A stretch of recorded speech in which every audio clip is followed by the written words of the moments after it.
السلام علیکم ناظرین، آپ کا میزبان اعجاز راجہ ایشو ٹوڈے کے ساتھ حاضر ہے۔ ناظرین، جیسا کہ آپ جانتے ہیں کہ پچھلے کچھ دنوں سے خاص طور پہ پاکستان کے جو سیاسی حالات ہیں پوری دنیا کی نظریں اس پہ تھیں۔ عمران خان صاحب کی حکومت جا چکی ہے، نئی حکومت آنے والی ہے۔ کیا نئی حکومت اس وقت جو معیشت کے ہمارے مسائل ہیں ان کو سہارا دے سکے گی؟ اس کے علاوہ پی ٹی آئی کی نیکسٹ جو ایک حکمت عملی ہوگی وہ کیا ہوگی؟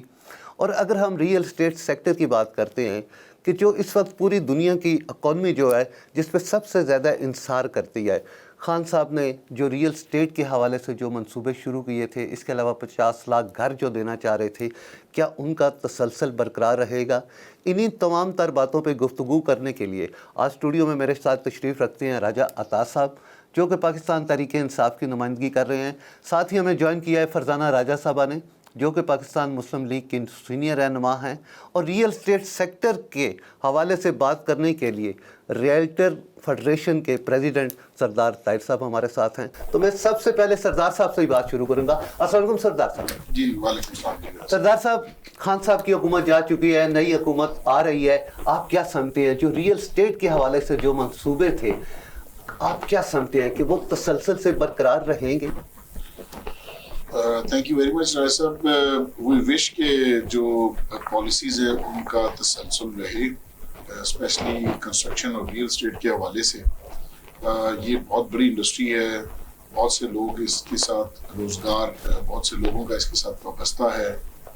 آلموسٹ 60 سے 70 الائڈ انڈسٹریز ہیں جو ایک کنسٹرکشن کی وجہ سے چلتی ہیں، لیکن گزشتہ تقریباً کچھ ٹائم سے چونکہ کاسٹ آف جو مینوفیکچرنگ ہے، جو کاسٹ آف کنسٹرکشن ہے، وہ اتنی زیادہ ایسکلیٹ ہو چکی ہے کہ اب ہمارے لیے اپنا جو بلڈنگز ہیں وہ کمپلیٹ کرنا، کنسٹرکشن جو پروجیکٹس ہیں وہ کمپلیٹ کرنا فیزیبل نہیں رہا۔ آپ 1,10,000 روپے ٹن سے اسٹیل نے سٹارٹ لیا اور اب 2,10,000 روپے پہ اس وقت ٹن پر ٹن اسٹیل پہنچ چکا ہے۔ اگر آپ دیکھیے سیمنٹ کو دیکھیں، باقی اس سے فنشنگ کا جو مٹیریل ہے اس کو دیکھیں، تو ساری چیزیں اس وقت بہت یہ پولیٹیکل انسٹیبلٹی کی وجہ سے اور اس ٹرمل کی وجہ سے بہت زیادہ پرائسز میں ایسکلیشن آ گئی ہے۔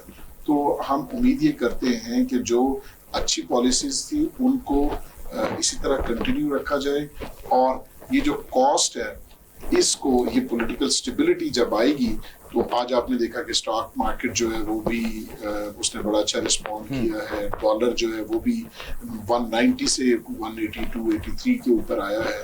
تو یہ فروٹ ہے اس سٹیبلٹی کا جو لوگ فورسی کر رہے ہیں کہ آنے والے دنوں میں اگر سٹیبل ہوتی ہے گورنمنٹ تو کاروبار بھی چلے گا، ہماری ایکسپورٹس بڑھے گی، اور اس کے علاوہ ہمارے جو یہاں پہ کنسٹرکشن کے پروجیکٹس ہیں وہ ہم ٹائملی کمپلیٹ کرنے کی پوزیشن میں ہوں گے اگر اس میں کرائسس میں کچھ نہ کچھ ریلیف ملتا ہے بلڈرز کو، ڈیولپرز کو اور ریئل اسٹیٹ سے وابستہ۔ ٹھیک ہو گیا سر۔ راج صاحب، چلے میں آپ کی طرف آتا ہوں۔ راج صاحب، کیا وجہ تھی کہ آپ کے اپنے ساتھیوں نے آپ کو دگا دیا، اور آج اگر خان صاحب گھر گئے ہیں تو اس میں بہت بڑا ہاتھ جو تھا وہ آپ کے اتحادیوں کا اور آپ کے ساتھ جو لوگ تھے ان کا تھا؟ تو ایسی کیا وجوہات تھی کہ خان صاحب سے لوگ آپ کے اپنے اتنے بدظن ہو چکے تھے؟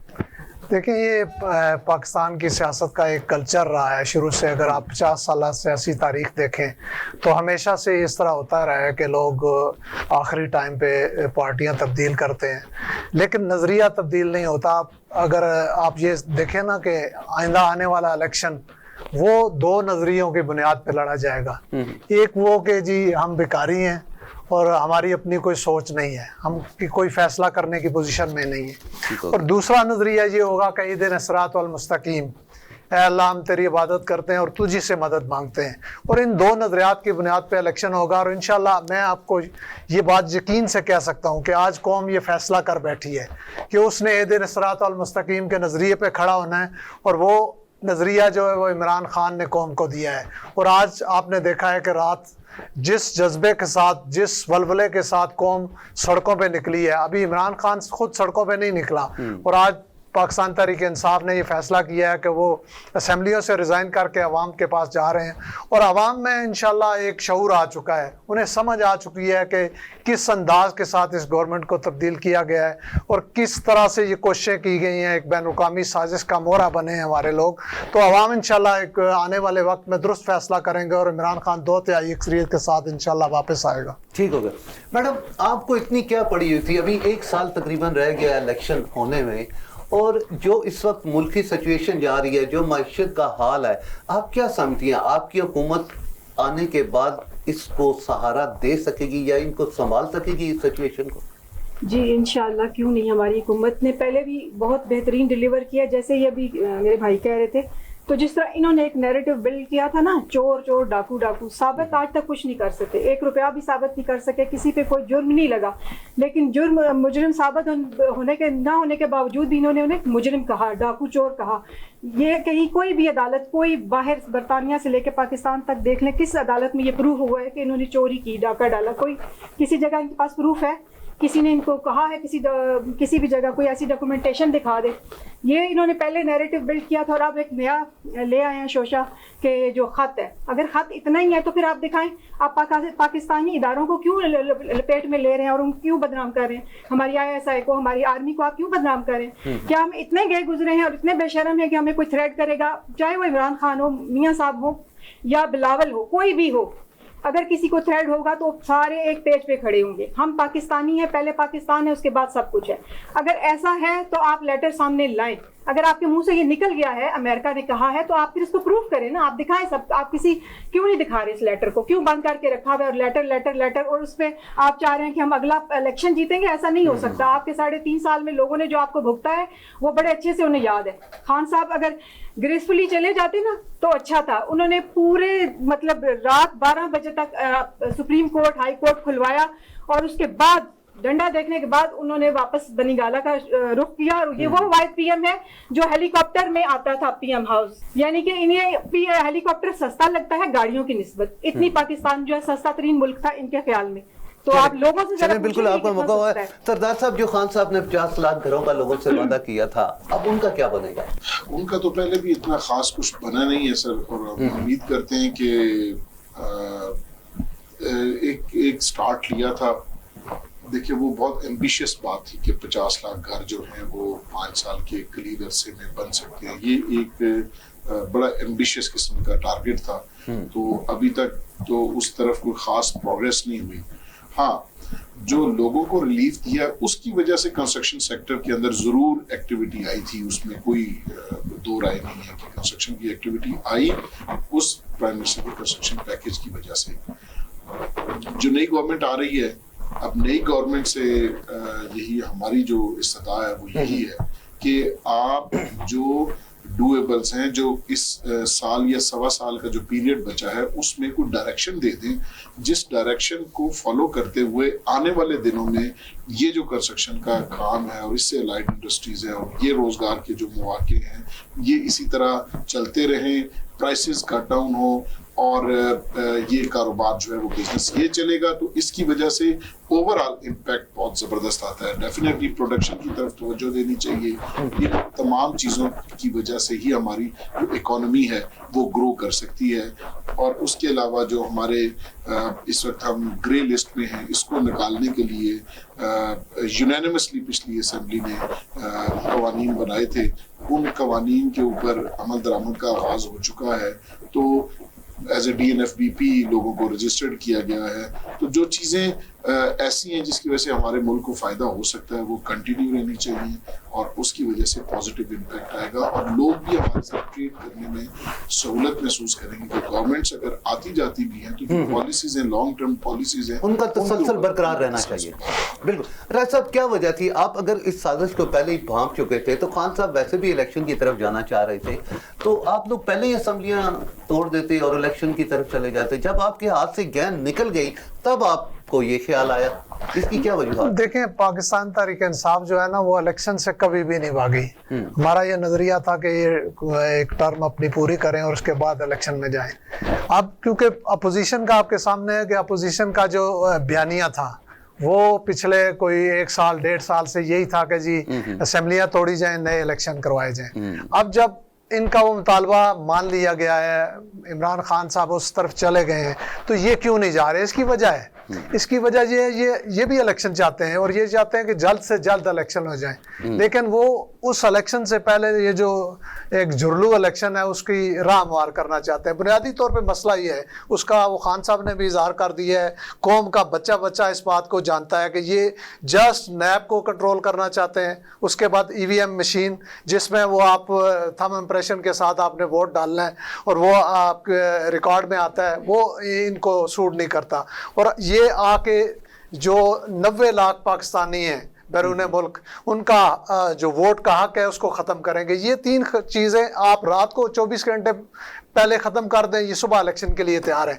اور انشاءاللہ قوم یہ جانتی ہے کہ یہ کس سوچ کے ساتھ اور کس نظریے کے ساتھ اقتدار میں آنا چاہتے ہیں, اور قوم اس کے لیے بالکل تیار نہیں ہے. اور قوم نے رات کو سڑکوں پہ نکل کر پورے پاکستان کے اندر نکل کے یہ بتا دیا ہے کہ قوم کی سوچ کیا ہے اور ان کی سوچ کیا ہے. اور انشاءاللہ عمران خان, میں آپ کو یہ گارنٹی کرتا ہوں کہ آپ یہ بات میری یاد رکھیے گا کہ عمران خان 2/3 اکثریت کے ساتھ واپس آئے گا. انہوں نے اپنے پاؤں پہ خود کلاڑا مارا ہے اور اس کی جو سیاست نیچے جا رہی تھی اس کو ایک عروج پر پہنچا دیا, گراف بہتر ہو گیا. میڈم چلیں وہ میں راج صاحب کی بات کو فالو کرتا ہوں کہ واقعی یہ تو آپ لوگ بھی چاہتے تھے کہ ہم الیکشن کی طرف جائیں, لیکن اب آپ کے ارادے جو تھے وہ بدل گئے ہیں اور یہی بات ہے کہ آپ اپنے کیسز کو ختم کروانا چاہ رہے ہیں. اس کے علاوہ الیکٹرانک مشین کا مسئلہ ہے اور اوورسیز کا مسئلہ ہے. کیوں آپ سمجھتے ہیں کہ یہ چیزیں آپ کے لیے کیوں ضروری ہیں؟ آپ فیئر اینڈ کلین الیکشن کیوں نہیں چاہتے؟ ہم فیئر اور کلین الیکشن چاہتے ہیں, لیکن ہم اگر اس چیز پہ ایگری نہیں ہوئے ہیں تو اس کی وجہ صرف یہ ہے کہ پہلے انہوں نے ہمیں چور ٹاکو کہا اور اب انہوں نے ہمیں بیرونی سازش میں شامل کر دیا. تو آپ کا کیا خیال ہے کہ ہم آرٹیکل 6 کے نیچے رہ کے الیکشن لڑے؟ اب لوگ تاکہ ہمیں غدار کہیں, اس وجہ سے ہم اس الیکشن پہ اس طرح نہیں جائیں گے کبھی بھی. پہلے انہوں نے چور چور ڈاکو ڈاکو کہا اور اب ہمیں یہ غدار کہلوائیں گے لوگوں سے. آپ اتنے ہی ہیں تو الیکشن ہوگا انشاءاللہ. بھائی صاحب کی آنکھوں کے آگے جو پردہ ہے نا, یہ اتر جانا ہے. 2/3 میجورٹی نہ انہیں پہلے ملی تھی نہ اب ملے گی. پہلے بھی آپ جن کو ابھی آج کہہ رہے ہیں نا کہ یہ ان کے ضمیر فروش ہیں, یہ ان ضمیر فروشوں کی وجہ سے آپ نے حکومت بنائی تھی. پہلے آپ نے جب لیے تھے تو آپ بتائیں اس وقت ان کے کیا ریٹ لگائے تھے آپ نے؟ اس کا مطلب ہے کہ آپ نے انہیں خریدا تھا, پیسے لگائے تھے, اس لیے آپ بار بار پیسہ کر رہے ہیں کہ یہ پیسے لیتے ہیں. آپ کسی کو نہ تو کسی کی حب الوطنی پہ شک کر سکتے ہیں نہ کسی کی ضمیر پہ. آپ کو کبھی بھی, میں خود آج کسی بھی پارٹی کے کسی نمائندے کو یہ کبھی نہیں کہوں گی کہ وہ حب وطن نہیں ہے, وہ غدار ہے. ہم کیوں کسی پہ اس طرح بات کریں بغیر کسی ایویڈنس کے؟ آپ اس طرح نہیں کہہ سکتے. جب ان کے ساتھ چلیں تو الیکٹیبلز, جب ہمارے ساتھ آئیں تو ضمیر فروش ہو گئے اور پیسے لینے لگے. تو اس کا مطلب ہے کہ آپ لوگوں نے انہیں پیسے دیے تھے اور اپنے ساتھ ملا کے حکومت قائم کی تھی, ورنہ تو آپ کی حکومت ہی نہیں بن سکتی تھی. ٹھیک ہو گیا. ستار صاحب, خان صاحب یہ کہتے ہیں کہ میں لوگوں کو روڈوں پہ لے کے آؤں گا. اس کے علاوہ سر جس طرح کی ابھی حکومت بننے جا رہی ہے, تقریباً 8-9 جماعتوں کا یہ مجموعہ ہے اور ایسی حکومت ہمیں چلتے ہوئے نظر نہیں آ رہی. اکانومی کا برا حال ہے, پیٹرول کی پرائز کچھ دنوں بعد اور بڑھنے جا رہی ہیں. تو آپ کے بزنس میں یہ چیزیں کتنی افیکٹ ہوں گی؟ دیکھیے جی, ہم تو آپٹیمسٹک ہیں کہ انشاءاللہ بہتر ہوگا. اللہ تعالیٰ نے اس ملک کو, جو ہمارا ملک بنا ہے اور یہ قائم رہنے کے لیے انشاءاللہ بنا ہے, لوگ حکومتیں آتی ہیں جاتی ہیں اور جو اسٹیٹ ہے وہ یہاں رہنے کے لیے بنی ہے اور اپنے لوگوں کی ویلفیئر کے لیے بنی ہے. خان صاحب کا ڈیسیژن ہے کہ ہم ریزائن کر کے لوگوں کے پاس جائیں. جب ریزائن کر کے بائی الیکشن ہوں گے تو کیا یہی کینڈیڈیٹ دوبارہ لوگوں کے پاس ووٹ لینے کے لیے نہیں جائیں گے؟ اور جب وہ وہاں سے ووٹ لیں گے تو کیا پھر وہ واپس انہیں اسمبلیز میں نہیں آئیں گے؟ تو جب اتنا ایک لمبا اپنے ہیوج چکر لگا کے واپس آ کے اسی اسمبلی میں بیٹھنا ہے تو یہیں بیٹھیں اور اچھی پالیسی کو اپریشیٹ کریں. اور جو چیز آپ کو نظر آتی ہے کہ وہ ٹھیک نہیں ہو رہی, جو پالیسی ٹھیک نہیں ہے, تو کچھ وزراء ایسے ہیں کہ جو چلے معیشت میں انہوں نے کوئی رول پلے نہیں کیا, لیکن ان کی سپیچ کی جو وہ بڑی زبردست, اسپیکر وہ بہت زبردست ہے. تو اب ان کا محبوب کام ان کو ملے گا یہ کہ وہ بیٹھ کے وہاں تقریر کیا کریں گے, تنقید کیا کریں گے. تو آپ وہ بیٹھ کے کریں جس میں آپ کمپیٹنٹ ہیں. کچھ وزراء جنہوں نے ہی خان صاحب کی بیڑیوں میں پتھر ڈالے ہیں, تو وہ بیٹھ کے تقریریں کریں. ان کی یہ محبوب مشغلہ تھا ان کا, تو وہ یہاں پہ تقریریں اسمبلی میں بیٹھ کے لوگوں کا بھی وقت نہ ضائع کریں रमजान है, कल भी तरावी थी, तरावी के बाद लोगों को अच्छा कल निकल आए, अब फिर कल फिर आएंगे, परसों फिर आएंगे, लोगों के बच्चे हैं, पहले रोजगार नहीं है, लोग परेशान हाल हैं, महंगाई का ना थमने वाला एक तूफान है। इन सब चीजों को सामने रखते हुए हमारी कौम इस वक्त किसी भी सूरत में इस सिचुएशन में इसकी मुतहम्मिल नहीं हो सकती कि हम इससे ज्यादा किसी डीप किस्म के टर्माइल के अंदर जाएं और ज्यादा लोगों को परेशान करें। आप एक जमहूरी प्रोसेस था, आपकी अक्सरियत थी, आपने 3 साल 8 माह हुकूमत की, अब आपकी अक्सरियत नहीं रही, तो आप जिनको लोगों ने मुंतखब किया था, अगर वो बेशक इकट्ठे भी हो गए हैं, तो उन लोगों को के पास आज अक्सरियत है, कल आप फिर दोबारा कन्विंस कर लेते हैं उन्हीं इत्तेहादियों को जो पहले आपके साथ थे और अब आपको छोड़ के चले गए, तो आप कल फिर दोबारा गवर्नमेंट बना लीजिएगा, आप अदम एतमाद कर लीजिएगा, जो एक पॉलिटिकल और एक आईनी तरीक़ाकार है। ये अपने वर्कर्स को थकाने वाली बात है। इलेक्शन 1.5 साल बाद है, आज ही आप उनको बेचारों को काम रोजगार छोड़ के तो बाहर सड़कों के ऊपर खड़ा कर देंगे, तो ये तो ना उनकी कोई सर्विस है और ना मुल्क की कोई सर्विस है। आप जरूर बैठ के असेंबली के अंदर, सेनेट के अंदर अपना नुक्ता नजर भी बयान करें, पॉलिसियों पर तनकीद भी करें जो लोगों के मफाद में नहीं है, तो इसकी वजह से आपकी दोबारा क्रेडिबिलिटी भी बनेगी। और कल आप जब इलेक्शन में जाएंगे तो आप कम से कम अगर इनकी पॉलिसी सही नहीं होगी तो उनके पे तनकीद करेंगे आपके, ये हमें कहते थे कि हम लोगों को रिलीफ देंगे, ये नहीं रिलीफ दे सके, तो ये तो आपको एक दूसरा एक मौका मिल रहा है कि 1.5 साल के टेन्योर में, हमें भी पता है कि 1.5 साल के टेन्योर में कोई बहुत बड़ी तब्दीली नहीं आ सकती, कोई बहुत ज्यादा अचीवमेंट्स नहीं की जा सकती, तो ये आपके पास मौका है कि 1.5 साल आप लोगों के साथ गुजारें, लोगों को कन्विंस करें, असेंबली में बैठ के उसको आप अपनी पोजीशन को भी वाजे करें और लोगों जो आपको मसाइल लोगों को दरपेश हैं उनके ऊपर असेंबली में बात। क्या कहते हैं राय साहब आप, जैसे कि अभी सरदार साहब ने यही कहा है कि खान साहब को चाहिए था कि वो खामोशी से अपोजिशन में बैठ जाते। ये जिस किस्म की सिचुएशन आप क्रिएट करना चाह रहे हैं, ये सारा नुकसान जो है वो पाकिस्तान का है और पाकिस्तान की आवाम का है। इकॉनमी आपकी पहले ही बैठी हुई है, महंगाई है कि वो आसमान से बातें कर रही है, तो आप मुल्क के लिए क्यों नहीं सोच रहे?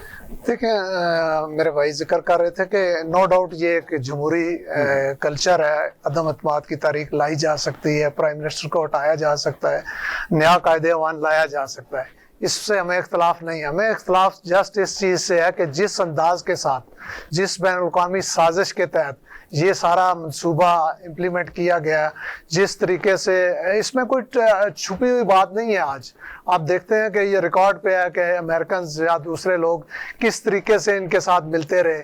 देखें ना, एक सूबाई असम्बली का मेंबर है, उसको फॉरेन जो है आपका अमेरिकन जो है सफ़ीर है, उसका मिलना और दूसरे लोगों का मिलना कोई तुक बनती नहीं है।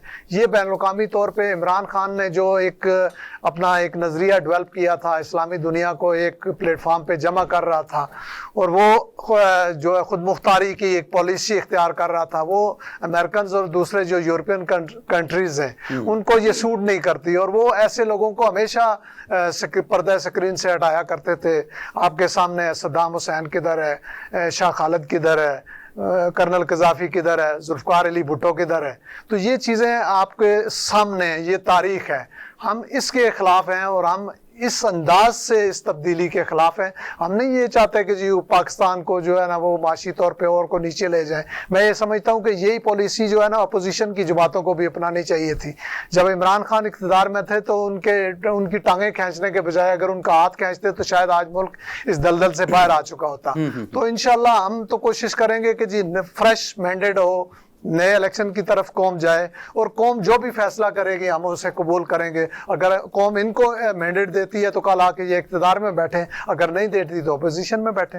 मैडम, लोगों को एक बात शहबाज शरीफ साहब की बहुत नागवार गुजरी कि उन्होंने अपनी कौम को बेकारी बनवा दिया, तो मुझे ये बताएं कि आज इस कौम को बेकारी बनाने वाला कौन है? क्या यही सियासतदान नहीं है या यही वो लोग नहीं है जो हुक्मरान है? किसी ने भी इस कौम को बेकारी नहीं बनाया। खान साहब जो खुद कहते थे हम IMF के पास नहीं जाएंगे, उन्हीं के घुटने पकड़े उन्होंने जाके, और जब खुद गए थे अमेरिका तो कह रहे थे कि मैंने लेकिन स्टिकर लगाया। शहबाज शरीफ साहब का ये लफ्ज जो था वो किस सेंस में था? चले आप इसकी वजाहत कर दें। में नहीं था, कम से कम ये जो करें वो ठीक है, जो कोई दूसरा करे वो गलत है, ऐसा नहीं होता। आप उस वक्त कहते हैं कि हमने छक्का मारा, हमारी मुलाकात होगी, हमारा फोन नहीं उठाया जाएगा, या फिर आपने मोदी से जब बात की या मोदी से जब आप मिले तो आपने आर्टिकल 370 जो है हटवाया, कश्मीर की शख्सी हैसियत खत्म करवा दी। आपने पाकिस्तान को बिल्कुल बैनुल-अक़वामी तौर पे अकेला कर दिया है। आपकी क्या पॉलिसी है? हमने तो कोई पॉलिसी नहीं देखी। आपने जितने बंदे अपने साथ बिठाए हुए हैं, आपके मुनहरफीन जो MNAs हैं, उनके मुंह से आप खुद सुने कि कितनी करप्शन इन्होंने की है। इनके MNAs ही आके कहते हैं ना, हम तो नहीं कहते। इनकी फराज जो बाहर अभी फिर रही है, चली गई है, उसके बारे में क्या कुछ नहीं कहा जा रहा। उसकी करप्शन आप क्या है कि कम है? वो सारी करप्शन वो कह रही है कि बनी गाला जाते थे पैसे, इस AC/DC जो लगते थे उनके पैसे। अभी तो जब आएगा ना, चेंज होगा, तो फिर आप देखिएगा कि किस तरह क्या होता है। और जब तक खान साहब लेटर दिखा नहीं लेते किसी भी तबार वाले बंदे को, किसी आप ISI को ले, आर्मी को ले, आप दिखाएं, आप लेटर दिखाएं और प्रूफ करें, और उसके बाद ये बात की जाएगी। ऐसे कभी भी आप किसी पे इल्जाम नहीं लगा सकते। सवाल ही पैदा नहीं होता कि आपके, मैं वैसे यहाँ से व्हाइट पेपर लाऊं और मैं कहूँ कि राजा साहब ने मेरे खिलाफ ये बात कही। बिल्कुल ये गद्दार है। ठीक हो गया, बिल्कुल ठीक है। नाजरीन, प्रोग्राम हमारा जारी है, यहाँ पे वक्त हुआ एक छोटे से ब्रेक का। वेलकम बैक नाजरीन। अच्छा सरदार साहब, जो खान साहब ने एम्बेसी स्कीम शुरू की थी, उसका आप क्या समझते हैं, आप क्या अंजाम होगा, और वो कितनी सूटेबल थी आप लोगों के लिए? देखिए, वो तो एक जो मिनिस्ट्री स्कीम थी, वो अब वैसे भी इस बजट में वो दोबारा आगे, लास्ट बजट में भी उसका दिसंबर तक टाइम है, 23 तक। तो जो उस एम्बिक के अंदर आते हैं वो लोग तो डेफिनेटली उसका फ़ायदा उठा लेंगे। अब जाहिर है इससे आगे वो कंटिन्यू नहीं करेगी। तो जो मिनिस्ट्री है उसकी वजह से ही बड़ा रियल एस्टेट का रिवाइवल भी हुआ है। जो मार्केट से बाहर बहुत सारा पैसा जो ग्रे था, हम उसको ब्लैक इस वजह से नहीं करते कि हमारे यहाँ पे 3 किस्म के रेट्स होते हैं, FPR वैल्यू, मार्केट वैल्यू और DC रेट्स। ये 3 किस्म के रेट्स होते हैं। इसकी वजह से आपका जो वाइट मनी है वो भी ग्रे हो जाता है। तो इस वजह से बहुत सारा पैसा आपका मार्केट से बाहर था। इन मिनिस्ट्रीज की वजह से खान साहब ने भी दी, उससे पहले PLN की गवर्नमेंट ने भी दी। उसकी वजह से मार्केट के अंदर बहुत सारा पैसा ऐसा जो मार्केट से बाहर था वो आ गया। अब उस पैसे से जो ट्रेड होती है, डेफिनेटली उसकी वजह से गवर्नमेंट को रेवेन्यू जनरेशन भी होती है, टैक्सेस भी लोग पे करते हैं। तो इनको कंटिन्यू रहना चाहिए। और हमारी इस मार्केट में जो गेन टैक्स का रजीम है, ये गेन टैक्स के रजीम के ऊपर रिवीजन की ज़रूरत है। कि एक जगह की वैल्यू थी, फर्ज करें 1 लाख रुपए गज के हिसाब से, आप 3 साल उसको रिवाइज नहीं करते और 3 साल के बाद आप इकट्ठा कहते हैं जी 2 लाख रुपए गज हो गया। तो आज के दिन में किसी ने प्लॉट खरीदा है तो वो 1 लाख रुपए पर गज उसका गेन टैक्स बन जाता है। अब वो गेन उसने किया नहीं इतना, लेकिन सिर्फ आपके रेट के डिफरेंस की वजह से वो 1 लाख से 2 लाख रुपए चला गया। तो वो जो दरमियान का 1 लाख है वो एक्चुअल में उसका गेन नहीं है, लेकिन इस 50 लाख रुपए ऊपर 5 करोड़ रुपया तकरीबन बनता है 500 गज के प्लॉट के ऊपर। इसके ऊपर आपने गेन टैक्स पे करना है और उसको आपको हाईएस्ट स्लैब हिट करेगी। तो आपने प्लॉट लिया था फर्ज करें 7 करोड़ का, आपने बेच दिया 7.25 करोड़ का, लेकिन प्राइस फ्लक्चुएशन वैल्यूएशन की वजह से आपका गेन बना दिया गवर्नमेंट ने 5 करोड़ रुपए या 4 करोड़ रुपए, और आपने 25 लाख गेन के ऊपर आपने करोड़ रुपया तो गेन टैक्स आपने हाईएस्ट स्लैब भी हिट करे 20% की, तो 1 करोड़ रुपया आपने गेन टैक्स पे करना है। तो ये एंड यूजर के लिए बड़ी प्रॉब्लम्स हैं, बड़ी मुश्किलात हैं। रियलिस्टिक होना चाहिए, जो गेन है वो नॉमिनल होना चाहिए गेन टैक्स, ताकि आपको जो एक्चुअल गेन हो उसके ऊपर आप टैक्सेस कलेक्ट करने चाहिए। ठीक हो गया। राय साहब, आप लोग असेंबलियों से इस्तीफे दे रहे हैं, अगर ये लोग इलेक्शन करवा देते हैं, ज़िमनी इलेक्शन हो जाते हैं, फिर आप लोग क्या करेंगे? तो देखें, मैं आपको ये बात यकीन से कह सकता हूँ कि ज़िमनी इलेक्शन कभी भी नहीं हो सकते इतने बड़े पैमाने पर। जब आपके असेंबली से 150 मेंबर जो हैं वो रिज़ाइन कर जाएं, सूबाई असेंबली से जो है ना वो रिज़ाइन कर जाएं सारे लोग, जो तो ऑलमोस्ट 300 के करीब बनती हैं सीटें, और 300 सीटों के ऊपर जो है वो इलेक्शन करवाना और ज़िमनी इलेक्शन करवाना मुमकिन नहीं है। जब पब्लिक का एक प्रेशर होगा, खान साहब इंशाल्लाह 12 तारीख से बाहर निकलेंगे, और रात को आपने देख लिया है कि उनके बाहर निकले बगैर कितनी पब्लिक बाहर निकली है। और जब खान साहब खुद बाहर निकलेंगे तो इंशाल्लाह इनको होश ही नहीं रहनी और इन्होंने जनरल इलेक्शन की तरफ जाना है। और हमने इनका जो ये टारगेट है ये یہ ہم نے اچیو انہیں نہیں کرنے دینا کہ جی یہ نیب کو ختم کر لیں, یہ اوورسیز کے ووٹ کا ختم کر لیں, EVM ختم کر لیں. تو یہ کام ہم ان کو نہیں کرنے دیں گے. اور اس کے بعد جو الیکشن ہوگا, فیئر اینڈ فری الیکشن ہوتا ہے, اس میں جس کو مینڈیٹ ملتا ہے وہ اقتدار میں آ جائے. خان صاحب دیکھیں نا, خان صاحب کی سیاست یہ ہے کہ خان صاحب کہتے ہیں کہ جی میرے پاس ہارنے کے لیے کچھ ہے ہی نہیں ہے, اگر میں ہاروں گا تو میری قوم ہار جائے گی, میں جیتوں گا تو میری قوم جیت جائے گی. جب اس نظریے کے ساتھ آپ قوم کو لیڈ کرنے باہر نکلتے ہیں تو قوم بالکل اس کے پشت پہ کھڑی ہے.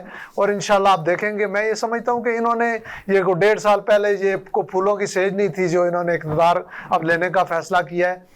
جسٹ ان کی مجبوری تھی کہ یہ کیسز کسی طریقے سے جب تک اقتدار نہیں آتا یہ ختم نہیں ہو سکتے, تو اس وجہ سے یہ اقتدار میں آئے ہیں. اور ابھی یہ جو آٹا مہنگا کیا تھا عمران نے, یہ جو چینی اس نے مہنگی کی تھی, یہ جو بجلی مہنگی کی تھی, یہ انشاءاللہ میاں صاحب کو حلف اٹھانے دیں, ہم کل شام سے ان سے یہ چیزیں سستی لینا شروع کریں گے. اگر نہیں دیں گے تو قوم کو پتہ لگ جائے گا کہ یہ جھوٹ بول رہے تھے, یہ ایک بیانیہ ڈیولپ کر رہے تھے, یہ حقیقت میں جو بین الاقوامی حالات تھے اس کی وجہ سے مہنگائی تھی. اور خان صاحب ایک بار پھر سچے ثابت ہوں گے کہ قوم کے ساتھ جو اس نے وعدہ کیا تھا وہ خود مختاری کا, خودداری کا, وہ اس راستے پہ چل رہا تھا, اس وجہ سے انہوں نے اس کو ہٹانے کی کوشش کی ہے.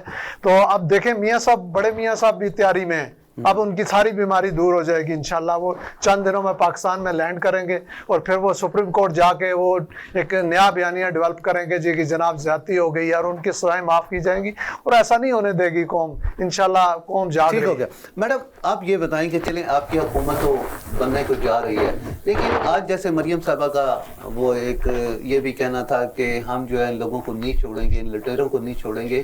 تو اس وقت چونکہ آپ کے پاس جو وقت ہے وہ بڑا قلیل سا ہے, ایک طرف آپ کو معیشت کا مقابلہ کرنا پڑے گا, دوسری طرف اگر آپ بھی انتقامی سیاست شروع کر دیں گی تو بڑے تھوڑے عرصے بعد آپ الیکشن میں جا رہے ہیں, تو یہ کیسے پھر سارا کچھ ممکن ہوگا آپ کے لیے؟ آپ عوام کو اپنی طرف کیسے مائل کر پائیں گے؟ دیکھیں جی, میاں شہباز شریف صاحب نے آن دا فلور یہ بات کہی تھی کہ ہم انتقامی سیاست نہیں کریں گے, ادارے ان کو خود ان کا حساب لیں گے. جو انہوں نے کرپشن کی ہے, جو انہوں نے کام کیا ہے, ہم آئے ہیں لوگوں کے لیے, ہم نے لوگوں کو فیسیلیٹیٹ کرنا ہے.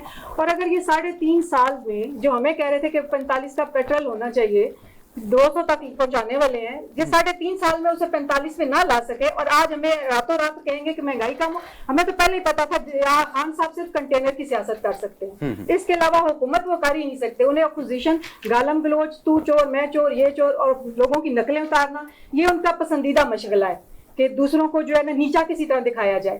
تو یہ غلط چیز ہے. وہ آتے ہی, ہمیں پتا ہے کہ انہوں نے آتے ہی کہہ دینا کہ دیکھیں جی سستا نہیں کر سکے. 3.5 سال میں آپ لوگوں نے کیا کیا ہے؟ ہم تو کوشش پوری کریں گے کہ لوگوں کو ریلیف دیں. اور دوسرا, میرا بھائی صاحب کہہ رہے تھے کہ خان صاحب کے پاس ہارنے کے لیے کچھ نہیں ہے, تو اس کا مطلب ہے خان صاحب تو اپنے بچے بھی آن نہیں کر رہے ہیں, وہ بھی ان کے نہیں ہیں, فارغ ہیں اس طرف سے بھی.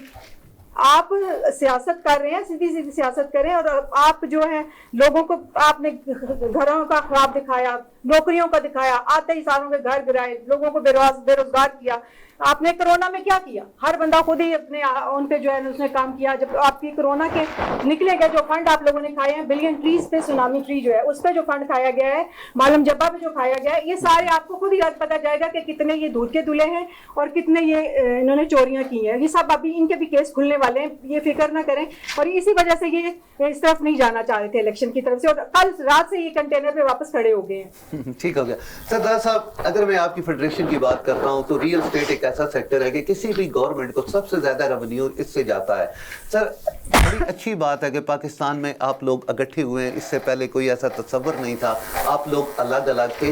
جب سے یہ آپ کی فیڈریشن بنی ہے تو آپ نے کیا کچھ اچیو کیا اس سے؟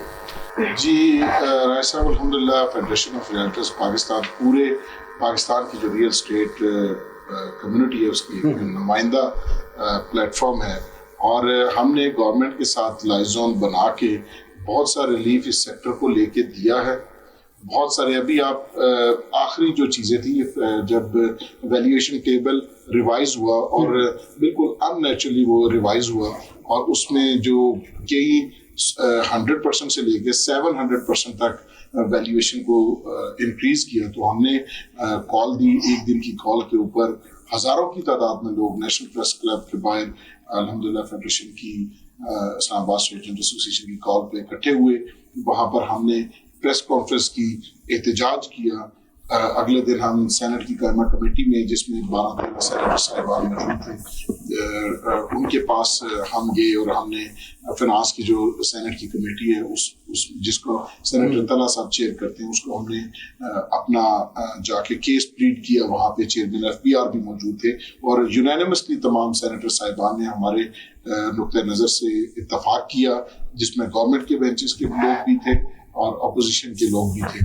उन सब ने यूनानिमसली कि ये इररियलिस्टिक है जिस तरीके से इन प्राइसेस को बगैर स्टेक होल्डर्स के साथ मशावरत के, और FBR ने एडमिट किया वहाँ पे कि हमारे पास कोई ऐसा मैकेनिज्म मौजूद नहीं है जिसके तहत हम इन रेट्स को रिवाइज करें।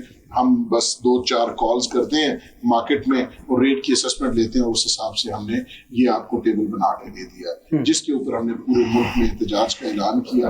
अल्हम्दुलिल्लाह वो जो फिर हेल्ड इन अबेंस हुआ और उसके बाद हमने तमाम RTO साहिबान के साथ बैठ के रेट्स को रिवाइज किया, और वही रेट्स जो हमारे रिवाइज रेट्स हैं, स्वाय 1-2 जगह के लाहौर के स्पेशली, बाकी तमाम जगहों के ऊपर जो रेट्स हैं वहाँ की रियल एस्टेट एसोसिएशन की मर्जी के मुताबिक और मार्केट के मुताबिक वो बढ़ाए गए हैं, रिवाइज किए गए हैं, जिसकी वजह से हार्मनी आई मार्केट में और लोगों को ये अंदाजा हुआ कि फेडरेशन की वजह से हमें ये इतना बड़ा रिलीफ मिला है। तो इसी तरह इसके अलावा प्राइम मिनिस्टर का जो कंस्ट्रक्शन पैकेज है, इसकी तैयारी में हमने किया। इसके अलावा जब भी बजट के अंदर तजावीज़ दी जाती हैं, उन बजट तजावीज़ के अंदर हम FBR के साथ बैठ के उनके साथ उनको अपना जो हमारे कंसर्न्स हैं वो उनको हम देते हैं। उसके अलावा जब भी ये फेटफ का जो इशू है हमारा मुल्क जिस ग्रे लिस्ट में है, इसके ऊपर हमने फेडरेशन ने पूरे पाकिस्तान में अवेयरनेस, और ये पहले बड़ा ही मुश्किल जो SRO था उसके मुताबिक एक रियल एस्टेट कंसल्टेंट के ऊपर बहुत भारी रिस्पॉन्सिबिलिटीज डाली गई थी जो कि वो पूरी नहीं कर सकता था। सिंप्लीफाई करवा के 4 पेजर और एक बड़ा सिंपल हमने उसको करवाया है, और अब लोग DNFPP रजिस्टर्ड होना शुरू हो चुके हैं। तो ये अल्हम्दुलिल्लाह अचीवमेंट्स हैं। लोकल सतह के ऊपर तमाम जो जितनी भी एसोसिएशंस हैं, हमारी जो मेंबर एसोसिएशंस हैं, उनके साथ जितने भी वहाँ उस लोकल लेवल के ऊपर जितने इश्यूज होते हैं, हम उनके साथ मिलके उनको रिजॉल्व करने की कोशिश करते हैं DC साहिबान के साथ। तो ऑल इन ऑल ये है कि रियल स्टेट की रिप्रेजेंटेशन जो पहले एज सच पूरे पाकिस्तान में नहीं थी, तो अल्हम्दुलिल्लाह फेडरेशन ऑफ रियल्टर्स पाकिस्तान के बाद ये एक गवर्नमेंट को भी पता है कि ये बॉडी है जिससे हमने बात करनी है, और हमें पता है कि हमारे सेक्टर के मसाइल क्या हैं जो हमने गवर्नमेंट को बताना है। ठीक हो गया। राय साहब, पेशावर में आप जो पहला बल्दियाती इलेक्शन का जो मरला था वो आप बुरी तरह हार गए, उसकी वजूहात यही थी कि आपकी सिलेक्शन गलत थी। और इस वक्त अगर आपकी हुकूमत गई है तो जो आपने आगे पीछे जमातों से लोग लिए थे जिनको आज आप लोटा कह रहे हैं, उनकी वजह से आपने अपनी हुकूमत खोई। अब दोबारा आप इलेक्शन की तरफ जा रहे हैं, तो अब आप क्या समझते हैं लोगों की सिलेक्शन आप किस तरह करेंगे? देखिए जी, हर सियासी जमात से सियासी गलतियां होती हैं। खान साहब इस बात को एडमिट भी करते हैं और बरमला ये बात कहते भी हैं कि हमने टिकट देते हुए बेशुमार गलतियां की हैं, और हम कोशिश करेंगे कि नेक्स्ट इलेक्शन के अंदर बुनियादी तौर पे जो हमारे कारकुन हैं, जो वर्कर हैं, उनको टिकट दें, और इस तरह के लोग जो सियासी पार्टियां बदल के आते हैं उनको टिकट ना दें। वैसे भी ये टिकट देने की बारी अब नून लीग की है, क्योंकि वो लोग तकरीबन उसमें जा चुके हैं और वो लोग उनको टिकट देंगे। तो ये सियासत इसी तरह चलती रहेगी इंशाल्लाह। मैं ये समझता हूँ कि अगर PTI के किसी भी वर्कर को टिकट दिया जाएगा तो और वर्कर उसका साथ देंगे और वो कामयाब होगा, और सही मानों में जो है वो सियासी तब्दीली मुल्क के अंदर आके रहेगी और मुल्क तरक्की करेगा इंशाल्लाह। मैडम, इस वक्त जो PDM है वो 8-9 जमातों का मजमूआ है। इसके अलावा अगर हम बात करें, मियां साहब की पहले भी 3 दफा हुकूमत आई, लेकिन वो अपनी हुकूमत जो है वो बरकरार नहीं रख सके, टर्नओवर पूरा नहीं हो सका। अब की बार आपको दोबारा मौका मिल रहा है, तो हम क्या समझे कि आपने अपनी मादी की जो आपकी गलतियां थी उनसे सबक सीखा, या इस दफा आपकी जो तरीकाकार होगा वो मुख्तलिफ होगा पहले से? देखें, पॉलिटिक्स जो है वो डे बाय डे मैच्योर होती है। हम अब हमेशा गलतियां दोहराई नहीं जाती, ना डेमो लिया जाता है कि हम डेमो लें और सीखें।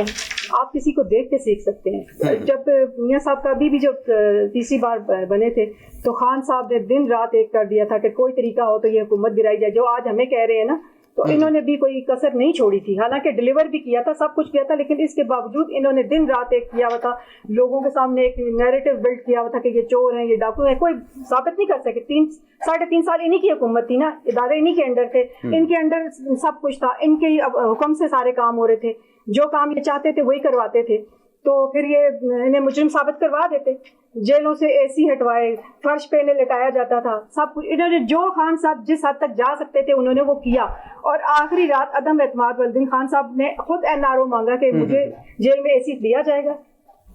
آپ خود NRO مانگ رہے ہیں, جو لوگوں کو آپ پورا 3.5 سال میں NRO نہیں دوں گا, میں NRO نہیں دوں. آپ سے مانگا کس نے؟ کسی ایک بندے کا نام لے دے. آپ کے پاس تو ثبوت ہو تو آپ کو لگا لگا کے مارے. جیل کے لیے تو کیا آپ خان صاحب جیل جی, خان صاحب جو رات کو سپریم کورٹ اور ہائی کورٹ کیوں کھلی تھی؟ یہ تو کاؤنٹنگ ووٹنگ کی طرف جا ہی رہے تھے. ان کا تو ارادہ ہی تھا, ٹائم ویسٹ کر رہے تھے, لمبی لمبی تقریریں, ایک آ رہا تھا وہ جا رہا تھا, دوسرا. لیکن میڈم اندر کی خبر یہ ہے, میں آپ کو بتا دیتا ہوں کہ وہ اگر سپریم کورٹ کھلی تھی تو اس کے پیچھے کچھ اور راز تھا. جو BBC سے ایک خبر نشر کی گئی تھی کہ آرمی چیف کو چین کیا جا رہا ہے, تو وہ تو وجوہات وہ تھی. BBC کی اس نے تردید بھی کی ہے اس خبر کی. ہاں, لیکن آج آپ کے ISPR نے بھی اس کی تردید کی ہے کہ یہ ایک من گھڑت خبر تھی اور جھوٹ تھا. اور یہ خبر چلوائی گئی تھی نا, یہ سب کو پتا ہے, چلوائی گئی تھی کہ جی آپ ووٹنگ ہونے ہی نہیں دے رہے تھے. آپ ابھی ایک تقریر کے لیے کھڑا ہو رہا ہے, ہم نے یہ کیا. کیا کیا ہے بھائی آپ نے؟ آپ نے کچھ کیا ہوتا تو آپ ثابت کرتے. آپ لوگوں نے سوائے کرپشن کے, کرپشن کا بازار گرم تھا. جو پہلے لوگ 1000 روپے میں کام کراتے تھے, آپ لوگوں کی حکومت میں 20-25 پہ چلا گیا تھا. آپ کنسٹرکشن کو لے رہے ہیں, آپ کھاد لے لیں, کسان کے مطلب فصلوں کے حوالے سے, کسی بھی حوالے سے آپ چیز دیکھ لیں, لوگوں کے منہ سے روٹی کا نوالا چھینا ہے. آپ کہہ رہے ہیں ہم دیہڑی دار مزدور کے ساتھ ہیں. آپ اس کے ساتھ کیا ہیں؟ اس کے ساتھ آپ نے کسی کی دیہڑی زیادہ کی ہے, کسی مزدور کی مزدوری زیادہ کی ہے. سارا دن لیبر لگی رہتی ہے, اس کی مزدوری آج بھی پوچھے جا کے کیا ہے. پاکستان میں 70 سے 80% آبادی 25 سے 30 ہزار روپے پہ سیلری پہ کام کر رہی ہے. ہم ایڑیاں رگڑ کے مہینہ پورا تو 30,000 یا 25,000 میں سیلری ملتی ہے, اور آپ ہمیں باہر کے ساتھ ملوا رہے ہیں جہاں پہ پر ڈے 25,000 آمدنی ہے, اس کے ساتھ ہمیں کمپیئر کر رہے ہیں. آپ ہمیں پھر سہولتیں بھی دیں نا. اگر آپ کہہ رہے ہیں باہر یہ ہو رہا ہے, باہر یہ ہو رہا ہے, تو آپ اسی جس میں ٹیکس لے رہے ہیں وہ سہولتیں بھی ہمیں دیں. اگلے وہاں ٹیکس لیتے ہیں, سہولت دیتے ہیں. آپ نے کب سہولت نہیں دی؟ 1 روپیہ کسی کی تنخواہ نہیں بڑھائی, دیہڑی دار کی دیہڑی نہیں بدی, اور مہنگائی 50% سے بھی اوپر گئی. آپ کہہ رہے ہیں کسی کے اندر آپ گزارا کرو. اسی کے اندر بھی گزارا نہیں ہوتا, پھر چور بازاری ہوتی ہے اور لوٹ مار ہوتی ہے. ٹھیک ہو گیا. سردار صاحب, گورنمنٹ جو ہے وہ آپ کی ریئل اسٹیٹ کو ایک انڈسٹری کا درجہ تو دیتی ہے, لیکن آپ کیا یہ نہیں سمجھتے سر اس کے لیے کوئی اسپیشل ایک وزارت بنائی جائے جہاں آپ لوگوں کے مسائل کو ترجیحی بنیادوں پہ حل کیا جائے؟ دیکھیں, real estate regulatory authority government نے بنائی ہے. اب اس میں ایک تو یہ ہے کہ جب ایسی ہماری یہ ڈیمانڈ تھی کہ ریرا بننی چاہیے, الحمدللہ ریرا کا قانون تو پاس ہو گیا, لیکن اس میں اسٹیک ہولڈرز کو آن بورڈ نہیں لیا گیا, جس میں ابھی تک بہت ساری قباحتیں ہیں. جو آنے والی گورنمنٹ ہے اس سے ہم یہ ریکویسٹ کریں گے کہ اس میں جتنی بھی نوک پلک اس کی درست کرنی ہے وہ کر کے اور ریرا کو امپلیمنٹ کیا جائے. تو جب ریئل اسٹیٹ ریگولیٹری اتھارٹی بن جاتی ہے تو پھر ریئل اسٹیٹ کا وہ ایک واحد پلیٹ فارم ہوگا جہاں پر آپ اپنے مسائل کے حل کے لیے آپ سمجھ لیں 1 ونڈو سولوشن ہوگا آپ کے پاس. جتنے ڈیولپمنٹ اتھارٹیز ہیں ان میں جو مسائل چلتے ہیں, بلڈر کو, ڈیولپر کو جو فیس کرنے پڑتے ہیں مسائل, ان کے حل کے لیے ریرا جو ہے وہ ایک بڑا زبردست پلیٹ فارم ہے ریئل اسٹیٹ کنسلٹنٹس کے لیے, ڈیولپرز کے لیے, بلڈرز کے لیے. تو یہ خان صاحب کے ایک اچھے کاموں میں سے یہ ضرور تھا کہ ریرا جو ہے وہ بھی انہوں نے بنائی تھی, بٹ اس میں چونکہ اسٹیک ہولڈر کی مشاورت شامل نہیں تھی تو لہٰذا وہ امپلیمنٹ ابھی اس حالت میں نہیں ہے کہ اس کو ایک پائلٹ پروجیکٹ پہلے اسلام آباد میں کیا جانا تھا اور پھر اسی کو ریپلیکیٹ کیا جانا تھا باقی جگہوں کے اوپر, لیکن ابھی تک وہ ہو نہیں سکا. اس کو مزید اس کو سنوارنے کی, اس کو بہتر کرنے کی ضرورت ہے. رائے صاحب, نیکسٹ جو الیکشن میں آپ جا رہے ہیں سب سے بڑا موٹو آپ کا اب کیا ہوگا؟ دیکھیں جی, ہم جو الیکشن میں اپنے نظریے کے مطابق جا رہے ہیں اور عوام کو ہم اپنا جو بیانیہ ہے وہ عوام کے سامنے رکھ رہے ہیں. ہم تو یہ سمجھتے ہیں کہ جی فیئر اینڈ فری الیکشن ہونا چاہیے اور اس کے لیے سازگار ماحول ہونا چاہیے. یہ نہیں ہونا چاہیے کہ جی آپ نیب کے کیسز ختم کریں, آپ ای وی ایم بھی ختم کر دیں, آپ जो बैरून मुल्क पाकिस्तानी हैं, जो इतना ज़र मुबादला पाकिस्तान को भेजते हैं और उसकी वजह से पाकिस्तान की मईशत चलती है, उनको आप वोट का हक भी ना दें। अगर वो आपको वोट नहीं डालना चाहते तो इसमें जो है ना उनका गुनाह नहीं है। वो समझते हैं आपकी पॉलिसीज़ को सही नहीं समझते, वो इमरान खान की पॉलिसीज़ को सही समझते हैं, वो उसकी खुददारी को पसंद करते हैं, उसके किरदार को पसंद करते हैं, तो वो उसको वोट देना चाहते हैं। आप भी ऐसा बयानिया उनके सामने रखें ताकि वो आपको पसंद करने लग पड़े। आपने 3 दफ़ा इस पाकिस्तान के अंदर हुकूमत की है और इमरान खान पहली दफ़ा है। ये जितनी बुराइयां आप गिनवा रहे हैं ना जी, ये हुआ, ये हुआ, ये हुआ, ये सब कोई 3 सालों में नहीं हुआ, ये 70 सालों के अंदर हुआ है। और 70 सालों के अंदर 40 साल आपका इक़्तिदार रहा है। और अगर आपने इस मुल्क और कौम को तरक्की की तरफ लेके जाना होता तो ये मुल्क आज उस ग्रे लिस्ट में ना पड़ा होता जिसके 26 नुकात पूरे करने के लिए इस वक्त मुल्क जो है ना वो दिवालिया होने के करीब पहुंच गया है और वो शराइत उनकी मानना पड़ती हैं। अब आपका इक़्तिदार आ गया, मैं देखता हूँ ना कि कैसे आप उनकी शराइत नहीं पूरे करते। जो आप इल्ज़ाम इमरान खान को देते थे, आज वही आपने पॉलिसी टो करनी है, आपने उसी IMF से कर्जा लेना है, आपने वही सारी पॉलिसी अपनानी है। तो सियासत को सियासत की हद तक करें, किसी की वो मजबूरी को वो आप ये साबित करने की कोशिश करें कि जी उसका ये जुर्म था, तो ऐसा नहीं था। हमारे पास बड़ा कम है। मैडम आप चले, आपके से आखिरी क्वेश्चन मेरा ये है कि जिस तरह जरदारी और शहबाज शरीफ, नवाज शरीफ आपस में बड़े गहरे दुश्मन थे, एक दूसरे के पेट चाक करने की बातें करते थे, आज इमरान के खिलाफ अगट्ठे खड़े हैं। अब जबकि आप हुकूमत बनाने जा रहे हैं, आप क्या समझती हैं कि आप लोग अगट्ठे चल सकेंगे, जबकि आगे जाके आप दोनों ने अपना अपना इलेक्शन लड़ना है? देखिए, हर पार्टी का अपना नजरिया होता है, ठीक है। अपोजिशन हमेशा मुत्तहिद होती है, ठीक है, ठीक। जब आप इलेक्शन आएंगे तो हर पार्टी अपने नजरिए पे बात करेगी। जी जी। अपनी, अब मैं इलेक्शन लड़ूंगी तो मैं अपने नजरिए, अपने के लिए लड़ूंगी, ये लड़ेंगे तो ये अपने नजरिए पे लड़ेंगे, ये PTI के हैं तो ये नून के कभी भी नजरिए को फॉलो करेंगे। हर पार्टी का अपना नजरिया है, अपना बयानिया है, वो उसके मुताबिक चलते हैं। और जहां तक EVM की बात है, पाकिस्तान वो कंट्री है कि लोग, मैं सेनेट का इलेक्शन लड़ी हूँ, खान साहब अपने साइन करके आए हैं, जरताज गुल अपने साइन करके आए हैं, शहरियार अफरीदी अपने साइन करके आए, इंतहाई पढ़े लिखे लोग, हम बहुत पढ़े लिखे लोग हैं जिन्हें सेनेट में भी वोट पोल करना नहीं आता कि हमने क्या करना है। तो आप EVM की बात कर रहे हैं, इसका मतलब है कि आधा घंटा एक बंदा अंदर वोट कास्ट करेगा। आप पहले उनकी ट्रेनिंग दी है आप लोगों ने लोगों को? हमारे लोगों को तो ये नहीं पता अंगूठा लगाना है या स्टैम्प लगाना है। वो तो आपका मतलब है कि पहले अवेयरनेस। सरदार साहब आखिर में, सर नई हुकूमत जो आने वाली है, आपका क्या पैगाम होगा उसका? क्या मैसेज उनको देंगे कि आपके लिए उनको क्या करना चाहिए? हमारे लिए कुछ भी ना करें सर, इस सेक्टर के लिए करें, पाकिस्तान की आवाम के लिए करें, रिलीफ दे लोगों को। रमजान शरीफ का महीना है, ये मुल्क बना था और उसके बाद ये अभी दोबारा आपको चांस अल्लाह ने रमज़ान शरीफ की बरकत से एक हमारे पास अल्लाह ताला ने हमें बहुत बड़े पॉलिटिकल क्राइसिस से बचा के एक दफ़ा फिर ट्रैक के ऊपर डाला है। तो सबको साथ लेके चले, इमरान खान साहब को भी कन्विंस करें, बाकी लोगों को भी कन्विंस करें, साथ लेके चले, असेंबली में बैठ के डिबेट करें, पार्लियामेंट को मजबूत करें।